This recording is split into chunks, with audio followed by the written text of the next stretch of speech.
Yeah, hi. Is this Middlebrow?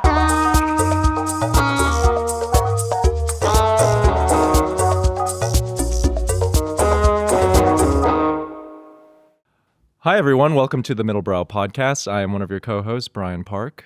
I'm Dan Rosen.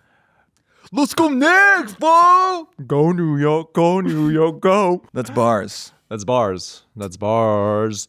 You know that's the theme song for Madison Square Garden when Knicks play at home. Go New York, go New York, go.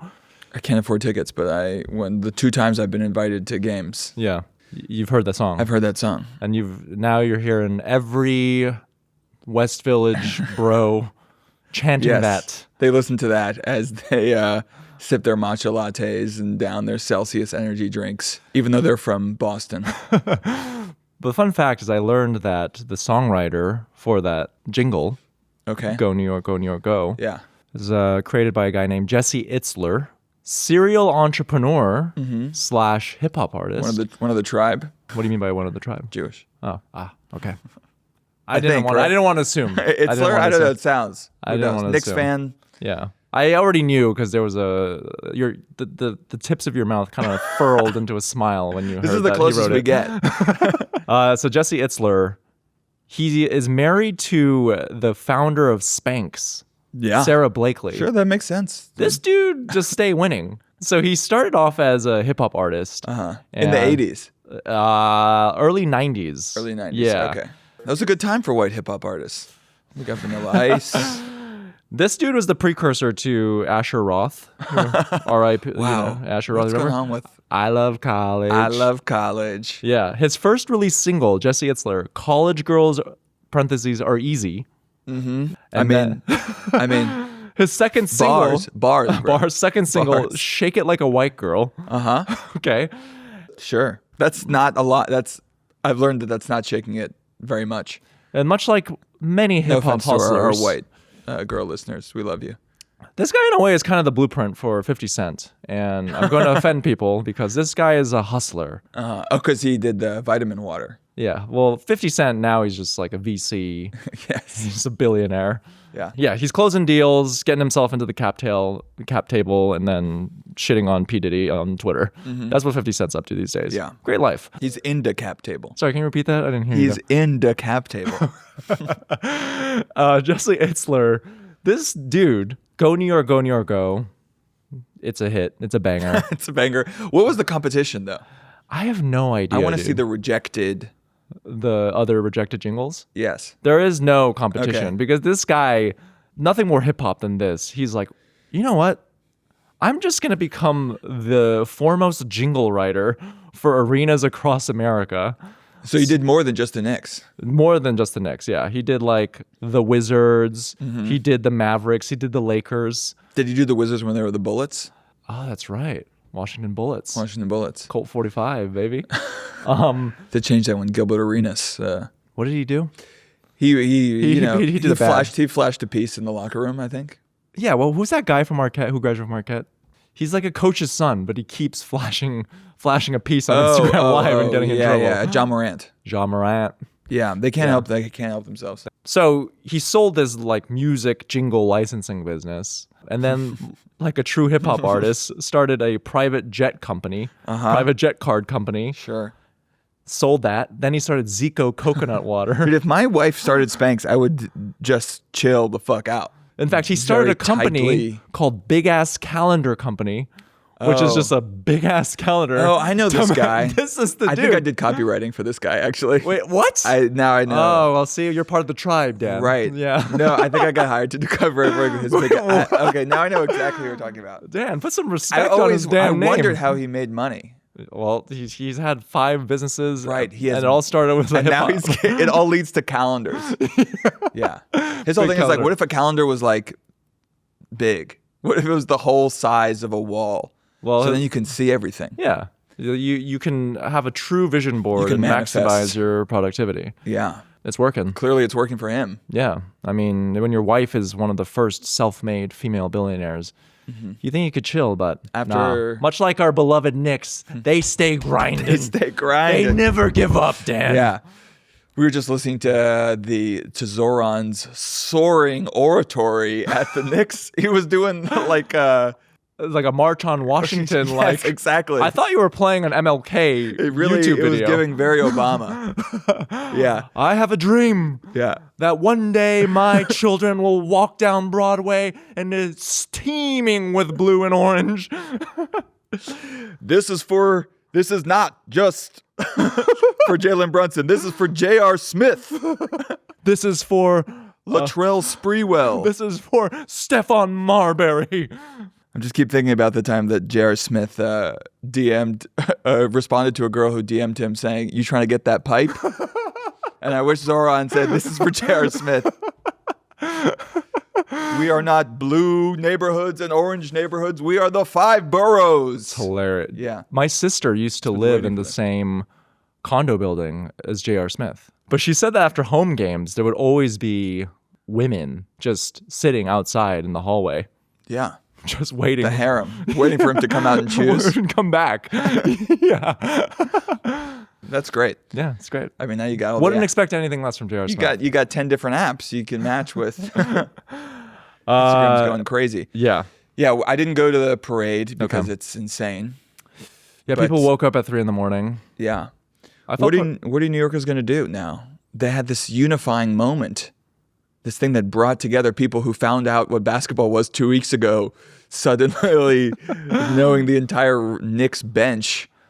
I have no say because I am a poser. You're a poser. I am 100% You are. poser. You're from El the brand Paso. New York or nowhere, that is me.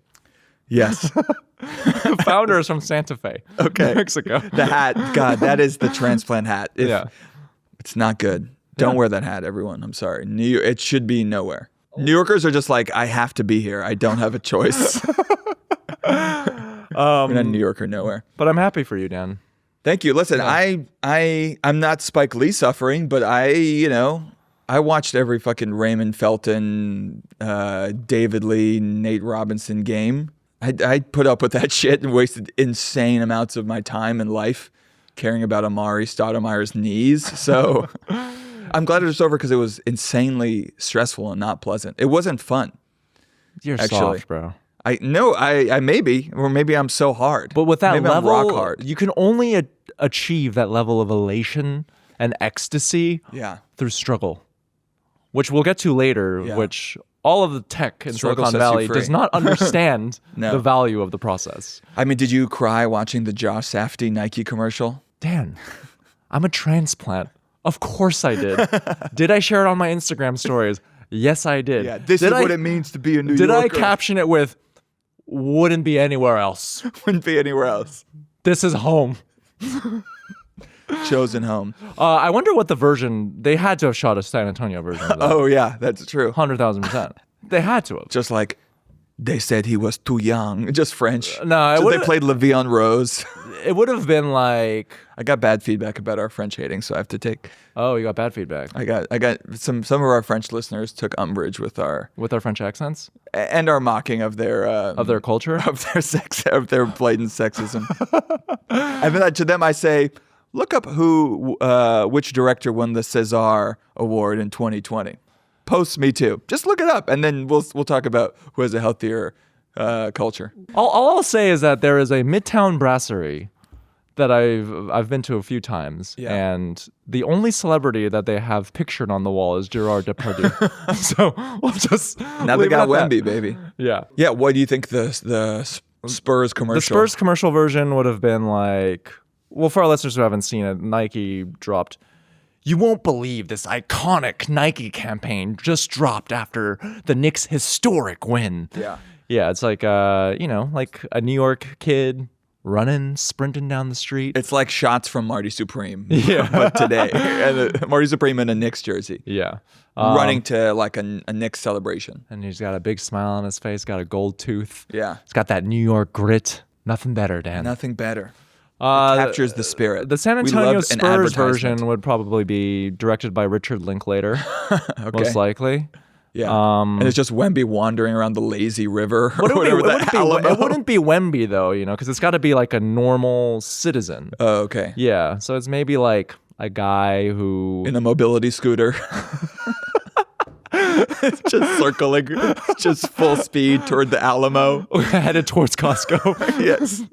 Yeah. Just meeting another group of Spurs fans in mobility scooters.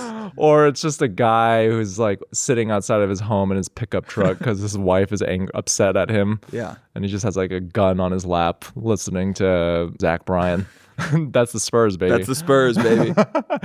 Well, unfortunately, we will not see that version. No. What are New Yorkers going to move on to? I think we already have the answer. It's the World Cup, Dan. So, listeners, we're recording this on a Thursday. Later tonight, Korea is playing Mexico. Mexico. You Korea's ready? Playing Mexico. That's you, Brian. It is literally You're me. Korean It couldn't from be basically more. Mexico. I'm a Korean from El Paso. I'm kind of torn, to be honest. You know, I think I might go home, make some kimchi pozole to celebrate. I'm sure that exists. I'm just torn. At the worst tapas. Truly torn. Yeah. Um, Mexico's going to win, right? Fuck no. Wow. I don't think so. Okay. Yeah, I'm calling it. I am going to put money on Kalshi. I'm going to bet on this.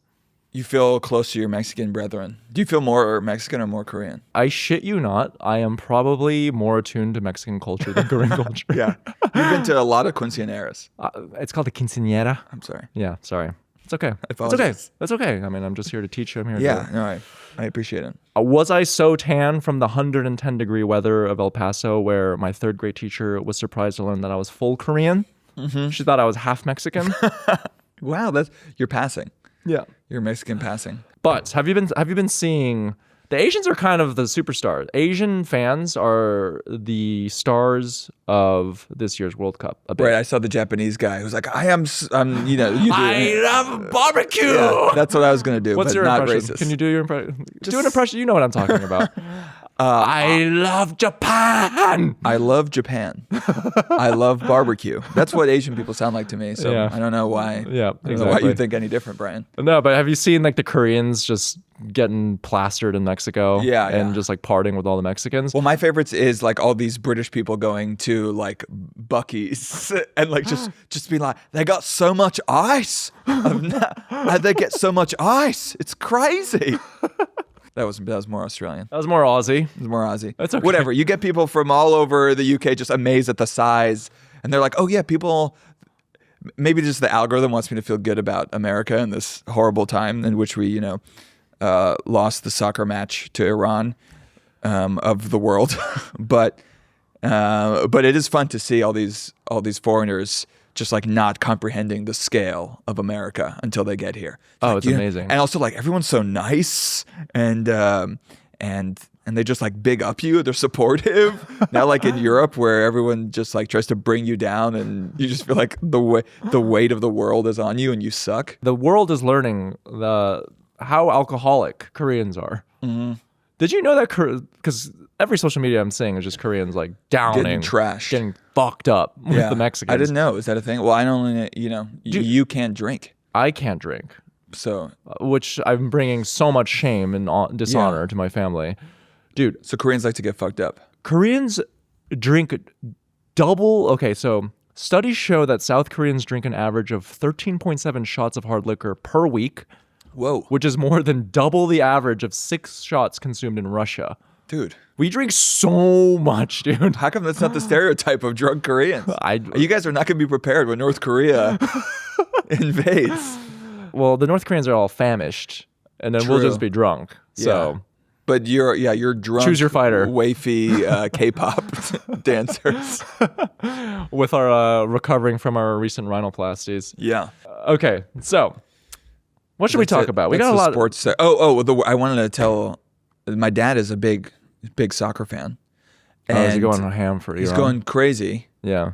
He watches YouTube all day. He's 90.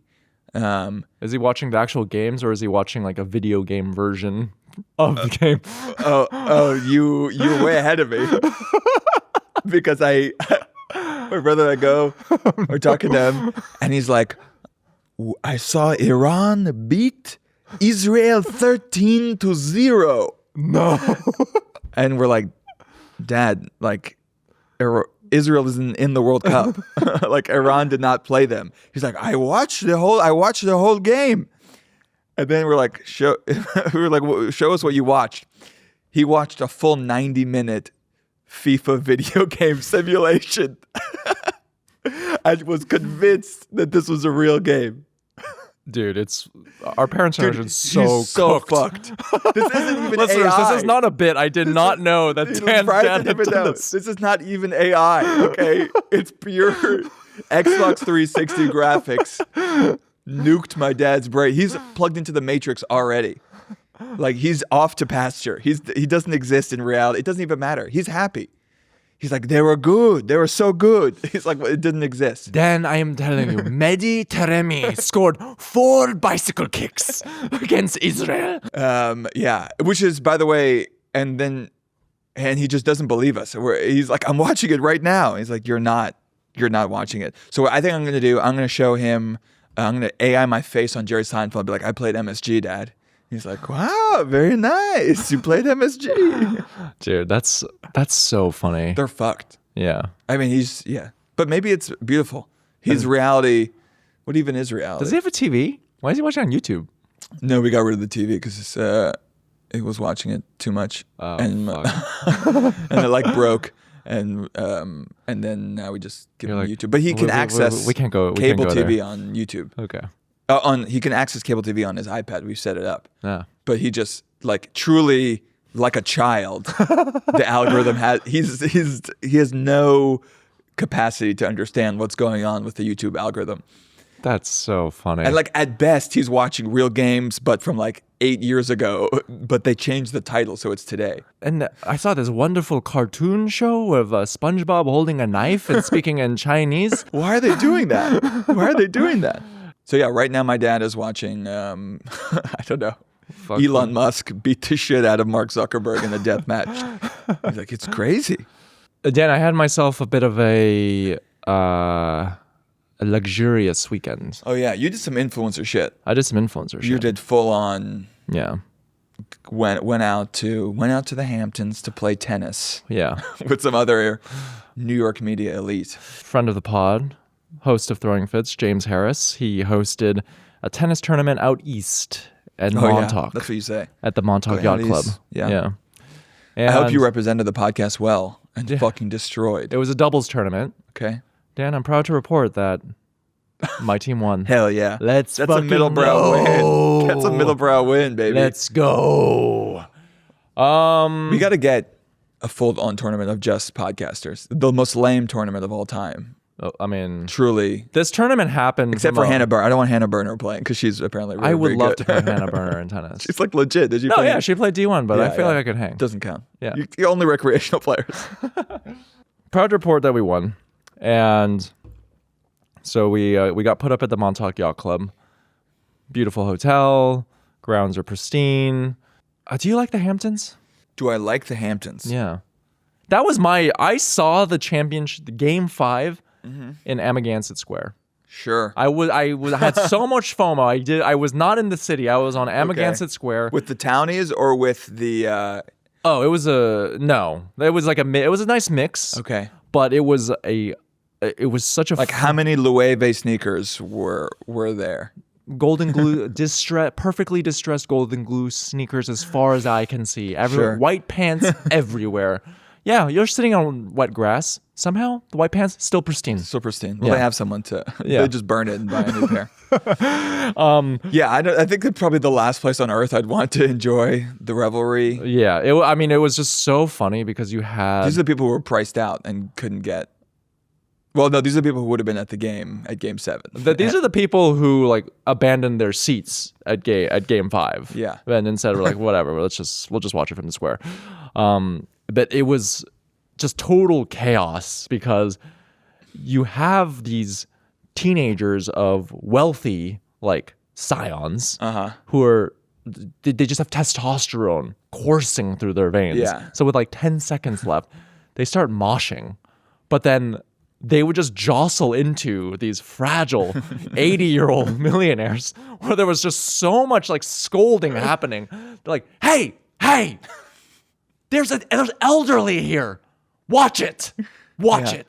You know how much PE money is in the square right now?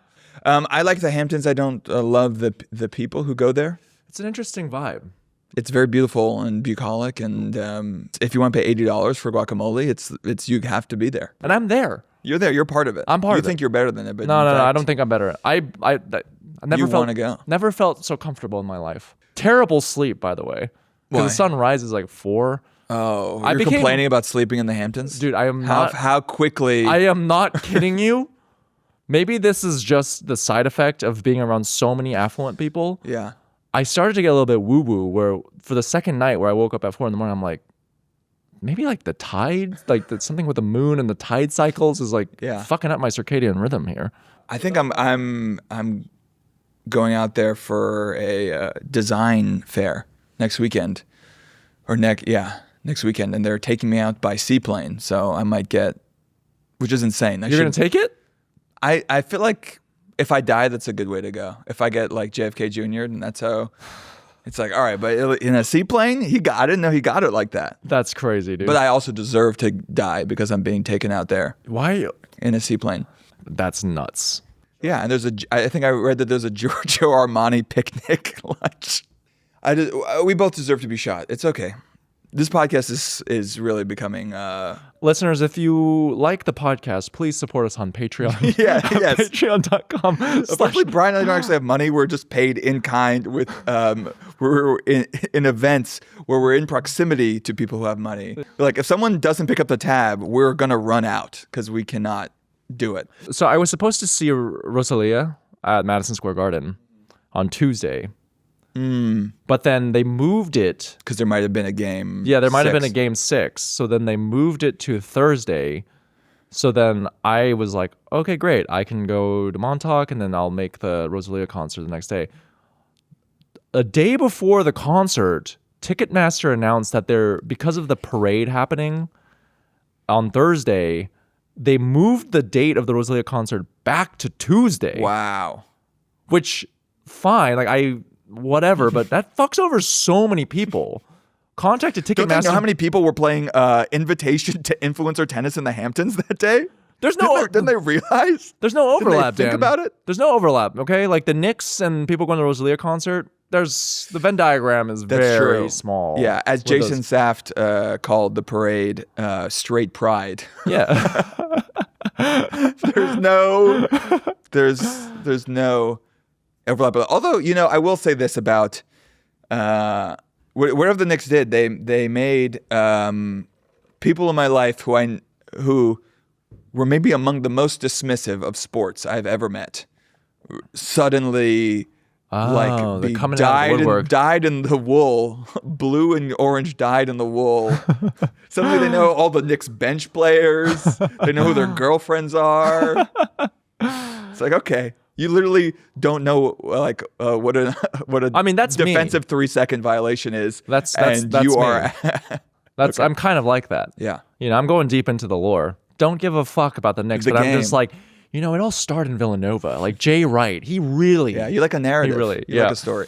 If any listeners Chalamet was at the fucking. He was at the float. What is this? Let him live. Fuck. Why is he? I'm happy for him. Yeah, he doesn't. He's not a Nick. Yes, I'm sick. he is. Go act. Don't you have a Dune shit to promote? Is this all one big Dune promotion? No, I'm happy for him. Let him live his dream. He's not about. I guess he's dating Kardashian, which is he's a basketball. Clearly God's. He's clearly God's favorite. So just let him cook. Let him do his thing. He manifested this. Dude, yeah, let's fucking go. I love the Knicks. It's great. I'm gonna have to watch Ben Stiller's handheld iPhone 12 footage that he's gonna do in his new documentary. I love it. I love it, man. I love it. The amount of. Because Timothée Chalamet, there is no more PR engine to protect and preserve this image of Call Me by Your Name, which was his breakthrough. Yeah, it's out. It's done. That's done. Yeah. He's dating a Kardashian. He's a bro. It's fantastic. Yeah, we're lucky he's doing Chrome Hearts. He should be kithed out. If he wasn't a celebrity, he would be fully in the kithosphere. This is what I could not understand. And if any listeners kind of know the connection, please illuminate me. Jalen Brunson, right after the Knicks win, everyone's rocking the NBA champs hat. Yeah. Brunson's wearing a Siegelman Stable hat. God. And it's on his own volition. He likes it. I texted my group chat. I'm like, why? What's the connection? Why? And my friend Min put He's it definitely best. Is he No, not sponsored? I think he just loves it. And my friend Min put it best. And he was like, you have to understand, Jalen Brunson has the taste of a rising senior at Villanova. If he was not an NBA basketball player, Yeah. if he was not the MVP of the finals, he would be living in a 3-bedroom flex in Murray Hill, working back office at a mid-tier bank. Yes, And you I would have was like- seen him in Montauk renting a house with 30 other dudes. just waiting in line at Stephen Talkhouse and like trying to figure out how he's going to get $40 in cash to pay the cover. Yeah. And Like, you there know, are no Ubers. No, it's impossible to get an Uber around here. that's why we love him. He's a dog. See, the tech elite can learn a thing or two from Brunson because that's his taste. It's authentic. That It is is authentic. That is authentically his taste. They're trying to figure out. They're trying to figure it They're out. trying Dan. to figure it out. Yeah, this was a good week for the tech class running just full on into the wall of, of horrible taste decisions. We had Evan Spiegel of Snap fame. Oh, just with Snap those, CEO with releasing the AR spectacles. Dude, it's like fucking Mean Girls. It's like stop trying to make wearables happen. It's not going to happen. These are the dumbest. They're massive. You think they get smaller as technology progressed? They seem to be getting bigger. They look like VR headsets, like glasses. So, for our listeners who aren't familiar, Evan Spiegel is the founder of Snapchat, and he just Snap. It's cleaner. Oh, did they just change it to It's just just Snap. It's just Oh, Snap. okay. God. Fuck. Clearly, you're not a 12-year-old I'm a girl. troglodyte, dude. And what's so funny? So he announced these. He announced specs, which are like it's wearable augmented reality glasses. Yeah. Where it like puts a filter over the real world. And as soon as he announced it, the stock Which price everyone's plummeted. asking for. Yeah. It's been in development for what's seemingly like an eternity. Is that a good sign? The moment you release something and the stock plummets? I don't know, Dan. People Haven't you learned a thing or two from the Knicks? The Spurs had a 99.4% chance of winning. Evan Spiegel is that 0.6%, okay? Wow. I am going to inverse you, and I think that the specs, we're laughing now. We're all going to be But the wearing form them. factor is only going to get smaller. This is the worst iteration That's true. of wearables. And what do? They send send nudes via your glasses? What is it? Yeah, even? I can have a conversation with DJ you Khaled, and you can get look at nudes, DJ and get good nudes. I can That see delete. nudes. That's great. Yeah. I'm pro that. I always think more people should be able to watch porn in public. Not enough. I've already seen all these guys on the subway, looking at vaginas on their phones, and like, no, we need to let them have a way. Or they're, in the kiosks on the street, those. Oh yeah, where you can plug in your phone. You plug in your phone, you watch a little, browsers. I think we need something so they can do it tastefully, respectfully. And you're saying unencumbered. these same people are the ones who are going to purchase a $2,300 wearable? Yeah, I think we should donate them. I think no one will buy them, and so they'll have to slash the price, and the only people who will buy them are the masturbating class. Yeah, the tech elites they've How come only Steve Jobs? Steve Jobs was the only one who seemed to like understand taste in any sort of way, or to have any sort of vision that didn't seem fake. because he went to a liberal arts school, Dan. I guess he was a hippie. Yeah. Maybe it's because he actually had to make a physical product, and all these other guys are like just math people who are like engineers, and they developed like whatever Zuckerberg or Spiegel.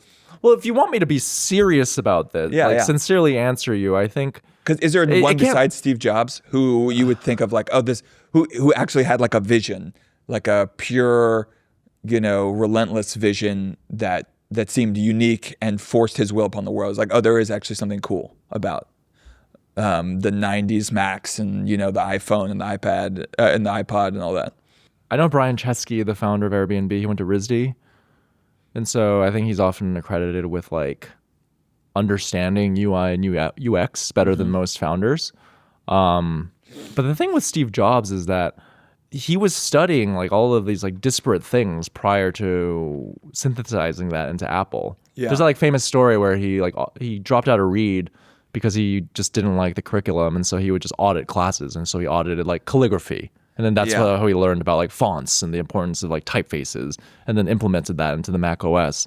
But which is, by the way, how you form taste. Taste is not something you can't we really see them trying to do. You can't. I just think that it's a pursuit that like things are too optimized now.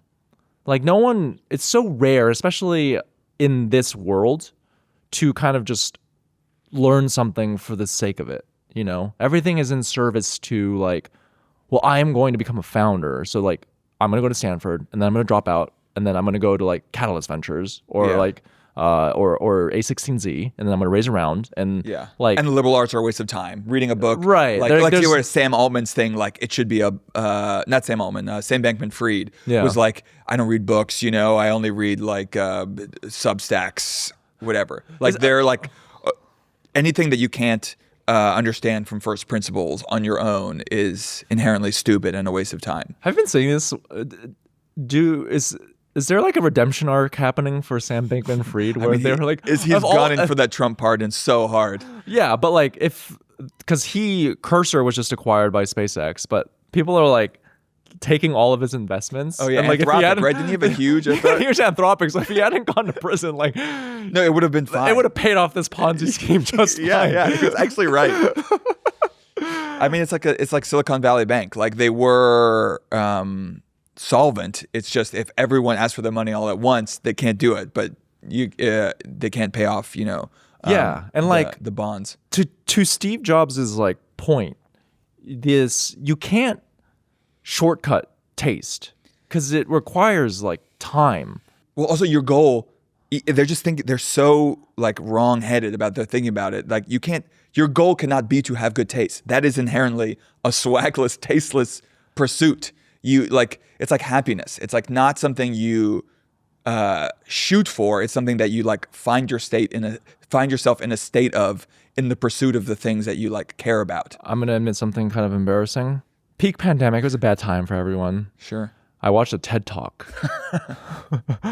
Okay. Already, that's a strike. Already, it's over. I watched a TED Talk. Unless it's 2012. By this Yale professor who teaches the most, like it was like the most in-demand course at Yale. Was it Paul Bloom? No, it was like the psychology of happiness. Yeah, but who's the guy? Paul Bloom? It was a woman. Oh, sorry. Wow, woman, Dan. Why did you assume that it was a man? I didn't know they let women do TED Talks. We're talking about Yale, Dan. Yeah, okay, sorry. Yeah. And then I took the course. Took the course. The happiness course. Let me tell you something, Brian. I don't think you're very happy. I don't think it worked. I love you very much. Yeah. After like 10 hours of scrolling mindlessly and then going for a run with my mask on, I come home and I'm like, all right, time to write 10 things that I'm grateful for. Yeah. I mean, yeah, so because we're talking about taste because this AI company oh my God. is trying to, you can, they're trying to engineer taste, a more tasteful AI. This has been, so this startup called Taste Labs, they made an announcement that they raised $16 million to announce their mission to make a more tasteful world. And I went to the website.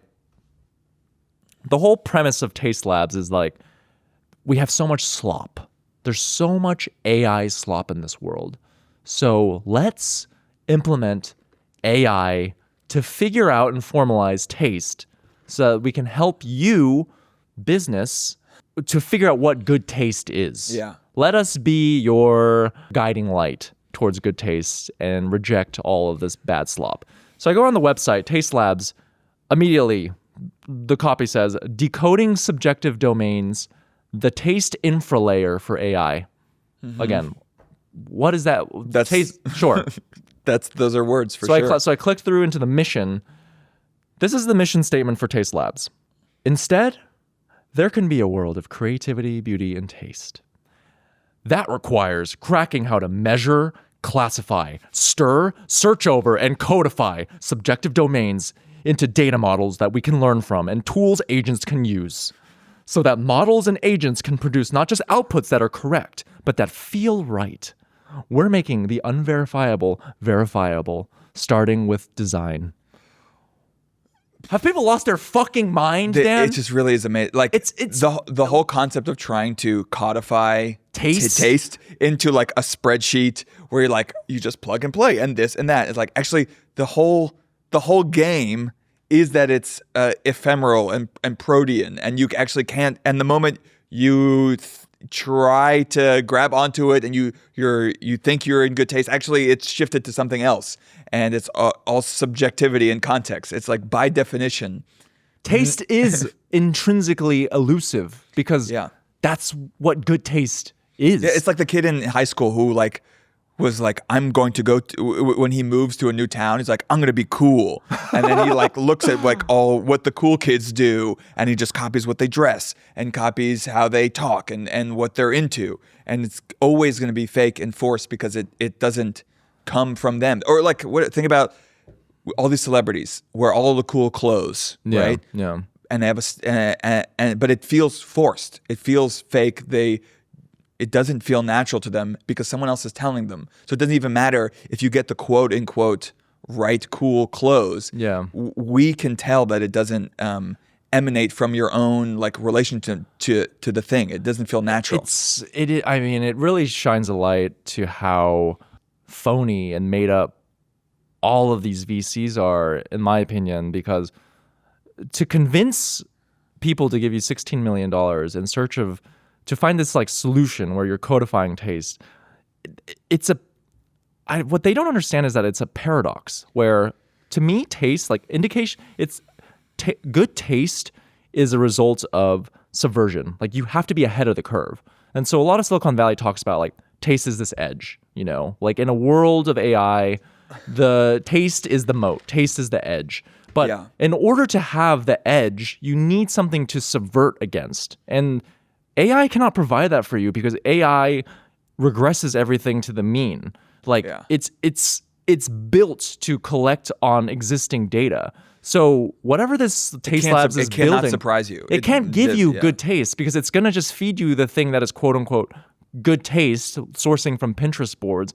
But the moment that everyone starts doing the thing, then it's immediately bad taste. Yeah. Like it's already over. Also, it's done. Also, like inherently, if something is made by AI, then we will just view it as having as the stink of non-human. Taste is like a human touch, something that feels natural. Obviously, whatever. This is all but like I said before, it takes what they don't seem to understand is that it takes a lot of time. Like they want a shortcut. I liken it to like acting. Like you can kind of tell when someone is. You can see bad acting. It's hard to explain, but when you see it, you're like, something's not like. It just feels slightly off. There's just like a lack of authenticity where you can't lend yourself to the character in like a real way. And this is just taste. That's like exactly what's just going to happen. Is like you're Frankensteining all these things of like this is what good taste is, but. As a human, you're gonna detect it, and you're like, "Well, there would be an uncanny valley." This is like everything else. Like, it's wild to me. But you know what? Also, you could just look at the photo. They're gonna get so much. Did you look at the photo of the? Oh my god, dude. Of the people who run this company, and you're like, "Well, that should actually have been enough sign that these people should not be the ones who are in charge of." So, listener, what Dan is talking about is in their big announcement, Taste Lab's announcement of their mission. They have a staff photo. And you would think that if you are building a company that is founded on principles of good taste, and we are going to consult you on what good taste is, why are people in skinny jeans and no-show socks and chore coats in 2026? Like, what is happening, dude? It's like, I'm going to trust you. Were your taste locked in 2015? If that startup is actually serious about good taste. I didn't notice a single gay. I don't think a single gay man. Not a single gay. You got to get like a weird, esoteric baddie who's like a bartender in Dime Square. Who's wearing like Uggs in 120-degree weather. Yeah, you need something freaky. There was nothing. You need weird. Freaky about it. Yeah. Good taste comes from like weird. Yeah. I mean, we can get all should we Bordeaux about it. Maybe we should and like where taste comes from, privilege and exclusion. Whatever. I'm sure I've quoted Dave Hickey before where he said like you've quoted Derrida. No, Dave Hickey said that like good taste is just the residue of someone else's privilege. So there is obviously, which is why they're stupid to even chase it. Like exclusivity is an inherent part of taste. The moment it's like a shell game. Like the moment they move into what they think was tasteful. The good people with good taste don't want to do that. Yeah, they'll just be opposite. And good taste is just what cool people like. Right. In the end. I mean, we've touched on this before. We're kind of seeing this in the literary world where AI has a preference for verbose, flowery prose. So the real literary heads who are like trying to find the new vanguard of good taste, people are trying to decide like what is like distinctly human, and that's going to be like glitchiness or like maybe there's emojis in the prose, you know? Yeah. And it's the same shit. I don't know. But let's talk about, speaking of good taste, should we talk about Tony Hinchcliffe's Netflix special? Yes. Brian and I, Dan, in the pursuit of good taste. I thought it was important. To engage with really one of the most seminal comedic artists of our time. Is there anyone better Tony Hinchcliffe. than Tony Hinchcliffe? I think a lot of our listeners are not going to special- know who Tony Hinchcliffe is. So Yes. we should give them a brief download. Tony Hinchcliffe is an formerly LA-based, now Austin-based. Yeah, I would say like the platonic ideal of an Austin comedian these days. Yeah. Comes from the Rogan sphere. And it tells you everything. He only moved there because Joe Rogan moved there. Yes. So Exactly. Yeah. He's like, you know how Jabba the Hutt had like a little annoying monkey pest that was like running around? That's what Tony Hinchcliffe is to Joe Rogan. Yes. Just completely a barnacle on the toxic, shitty comedy ship of the Rogan sphere. Yeah. And he hosts this platform called Kill Tony, where Yes, which is huge. He's very he's big. It's insanely It's successful. a very, very big Kill platform. Tony was at Madison Square Garden. Yeah. He's so much more successful than me and Brian. It's a joke. Yeah. I mean, but he is emblematic of most of the Austin comedy scene, which is just a lot of straight, white, conservative-leaning dude bros. I mean, he spoke at Trump's crying Trump foul rally. that they are Yes. they're marginalized. Yes. And they're victimized. If you get The current really climate. excited by someone saying faggot, if someone saying that to a big crowd is what you think is comedy, then this is for you. Yeah. And also the thing is, like, he didn't even get big because of his comedy. He's like I think a kind of psychopath. You can look into his eyes. He got sort of big for doing some roast stuff, which is robotic. But what really got big is Kill Tony, which is not even him doing comedy. It's a humiliation ritual for you make a circus out of making fun of aspiring comedians. Yes, this is where like mentally ill bartenders from around America sleep in their cars in hopes for like getting a shot of doing 2 minutes of horrible comedy and then getting called gay by the Legion of Skanks. Like this is like the biggest thing in comedy right now. I mean, that is the state of comedy. That is the state of comedy. Yeah. Like, yeah, Big J. Okerson is going to call you retarded. Yeah. And you're like, "Ugh!" So, yeah. Again, much more successful than us. I mean, we should be doing sold that. out Madison Square Garden. They sold out Madison Square Garden. Yeah. So he's completely humorless in my mind, but it is his show where he runs it, and so Dan told me that I should watch his new Netflix special called Man of the People. Yeah, I am okay. What's crazy to me is that I watched the first half hour of it and concluded that it is the worst comedy special that I have ever seen. Yeah, and racism in the round is this what is it is. Tony Hinchcliffe. This is not his first Netflix special. He has another Netflix special called One Shot, and the whole premise of it is that he wanted to show the real, authentic stand-up comedy experience. So there's no cuts. It's all shot on one shot, one take. He's the Steven Spielberg guy. And the special was so bad that he had it scrubbed from the internet. Yeah, he is a robot. He's like first of all, he looks like Tony Robbins mini-me. And he for someone who's constantly making fun of gay people, his outfit is like what the gay kid in town who's like trying to stand out a little bit is wearing. He's dressed like a waiter at a Texas Roadhouse. It's so we're like, I know we're doing a bit of ad hominem here, where we're just kind of shitting on him, that guy. but it is so. Look, we'll put an have image to show of it. it, but like, He's wearing a black. we have to apologize to all the other comedians whose style we made fun of prior to this, because most comedians, they get a fresh pair of Jordan 1s, they got some black skinny jeans, and they get their finest bomber jacket. No, they're fucking In Karl comparison, Lagerfeld. They're like Ralph Lauren compared to fucking Tony Hinchcliffe.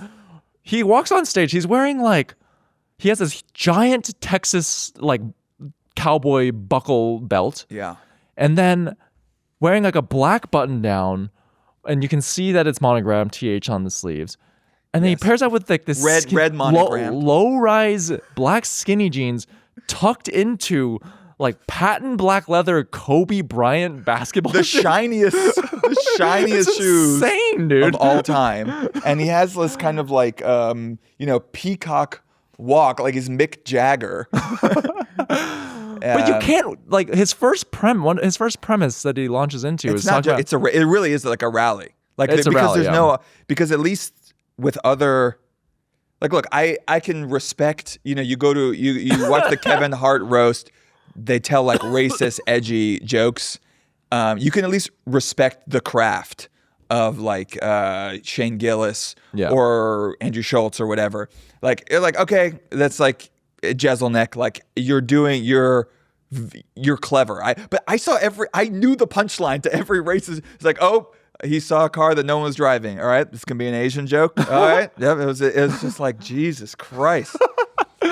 It's weird to see like evil comedy with no irony, because usually it's crazy. like there are a lot of big conservative comics. Like I do think Shane is very funny, Shane Gillis, and I do think he is. I mean, he just went to the UFC fight at Trump. Like I do think he's conservative. I think he's. But I mean that attributes to his successes, because he really toes the line between the two. But when he makes jokes that have like a conservative perspective, even like Bill Burr, there is a conservative bent to him. Yeah. There's at least a framing of it that's apologetic. That's like, I know you like, oh, like you ever had those Republican thoughts, like they know that like there's something kind of fucked up and wrong about like, some of the racist thoughts that they have. It's crazy. But Hinchcliffe is just like, the joke with Hinchcliffe is like, what if Elon Musk used the rockets to kick out the immigrants? And it's like, it's just what? What is it?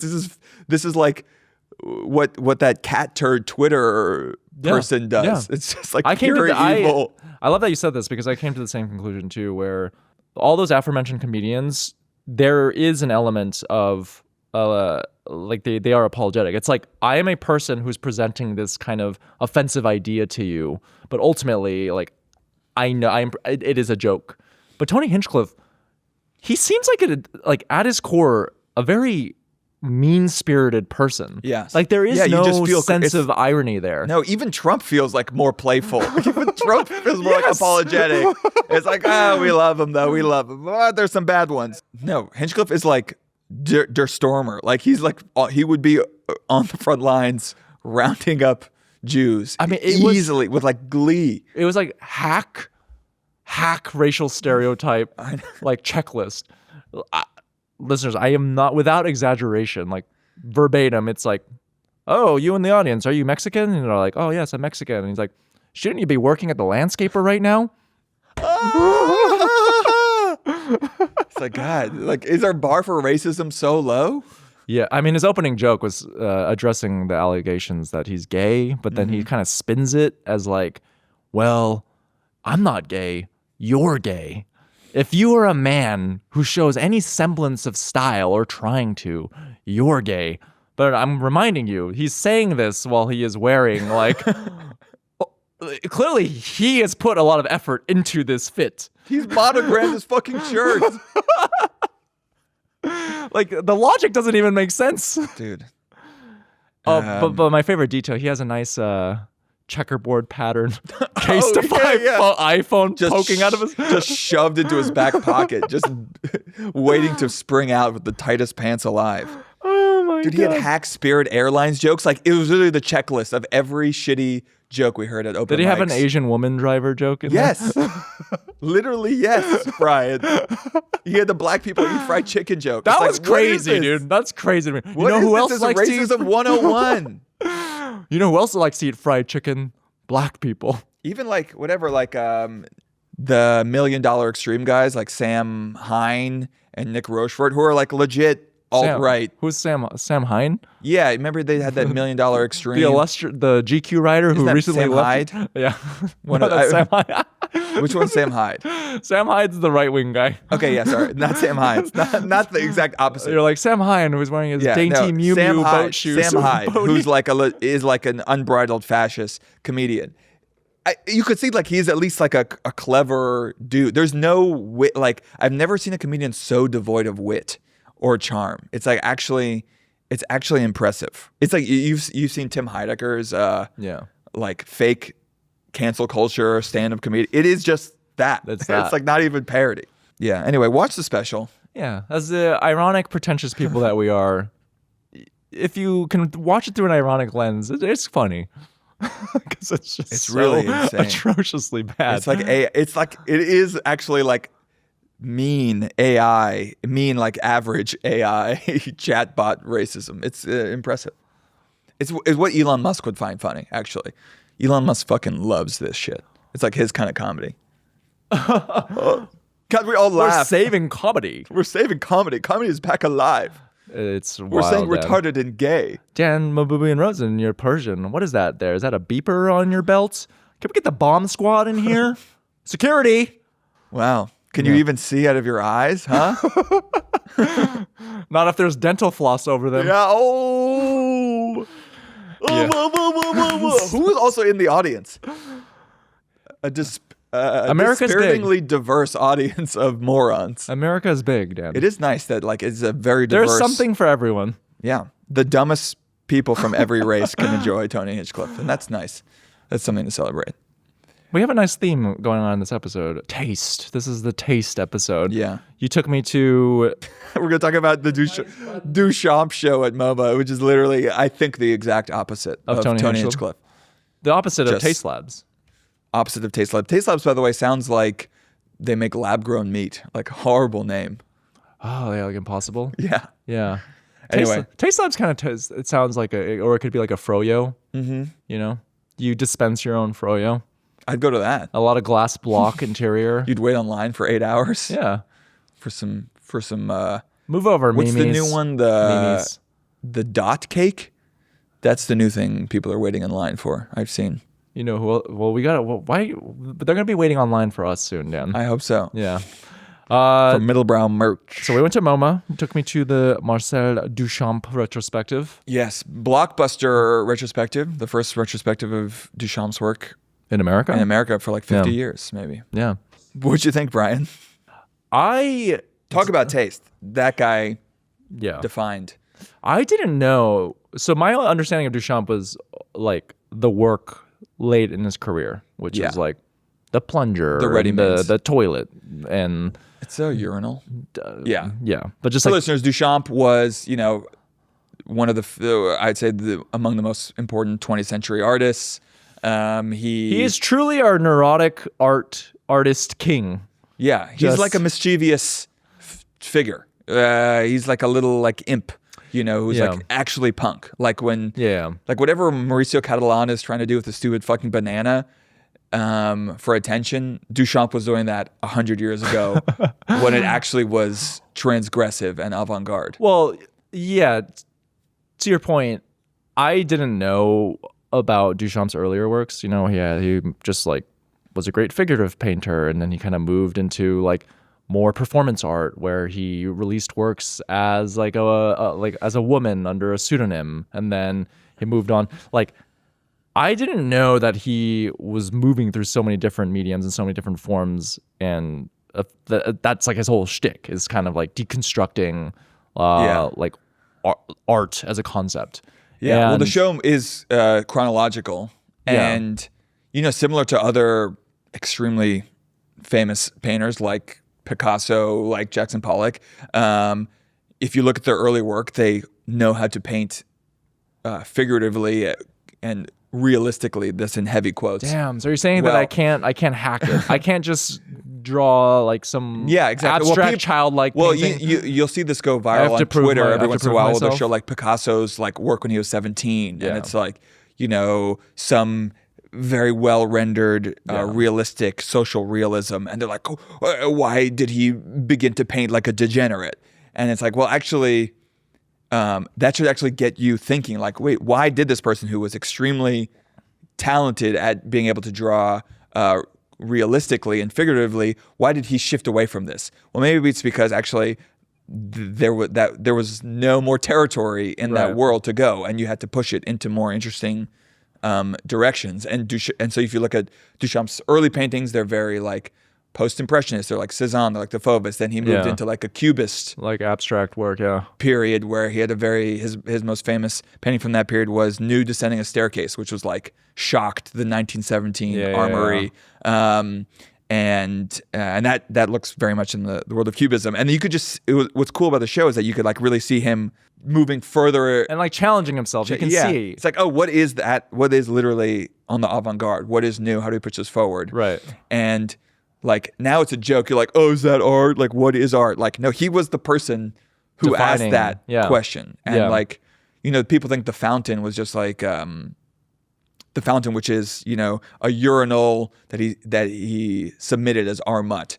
People just think it's like, oh, that's like a joke piece, but he submitted it to a open jury, no jury exhibition. And so his thinking behind that was like, no jury means that actually no one is deciding. No one is deciding if this is good or bad, or if this is or is not art. So he was like, well, if there's no jury, then this qualifies. And he was actually part of the jury. He submitted it under pseudonym Armut, and he was part of the jury that was part of deciding whether it was art. So like, you know, now you look at it and you're like, okay, obviously it's just a urinal, whatever that means, but you have to like imagine what it's like literally 100 years ago when everyone else is doing extremely traditional painting, what the power and the question and how like radical of a move it is. And so everything, all of art of the 20th century and today is downstream of that. If anything, like you said, what's Maurizio Catalan's thing then?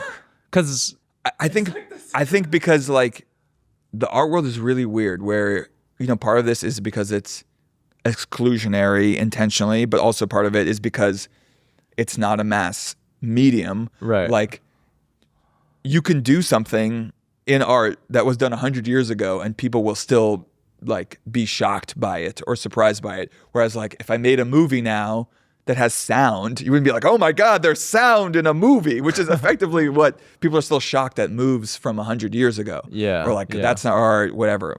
Boring conversations.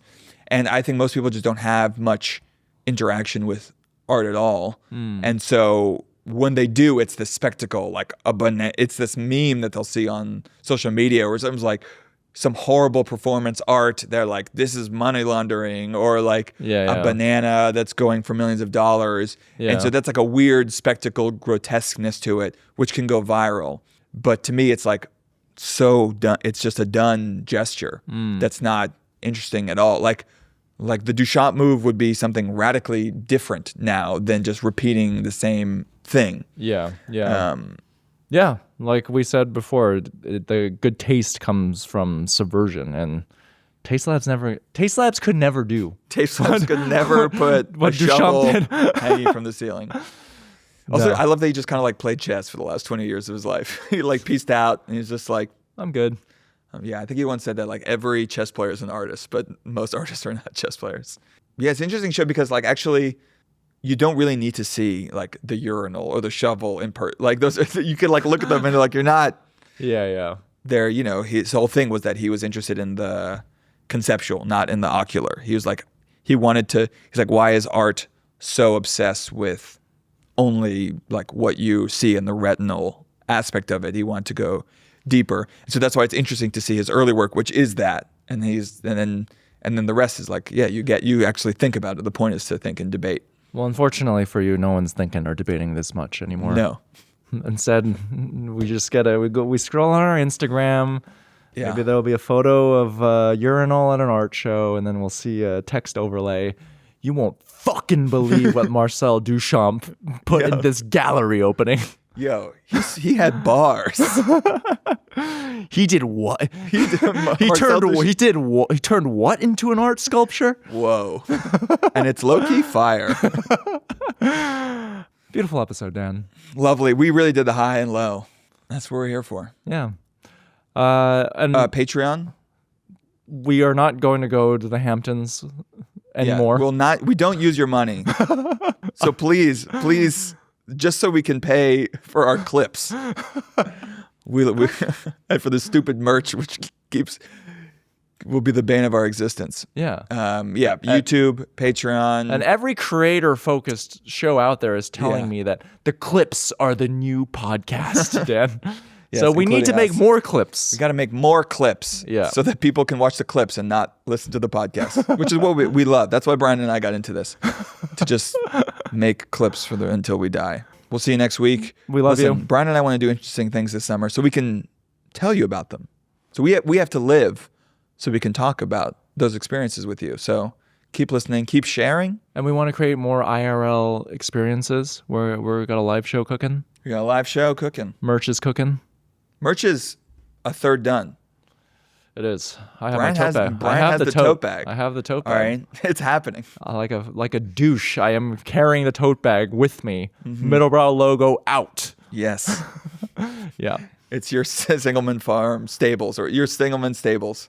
It's Siegelman Stable. Sorry. It's your Siegelman Stables. That's my Siegelman Stable. Yeah. It's the Middlebrow. And the Middlebrow hat, we hope the Middlebrow hat reaches a level of ubiquity that it's disgusting. A disgusting taste signifier. We got to get Chalamet to rock it. Yeah. Yeah. Chalamet. If you guys know Chalamet, send him a hat. All right. See you next week, everybody. Bye, everyone. Okay, that was Middlebrow.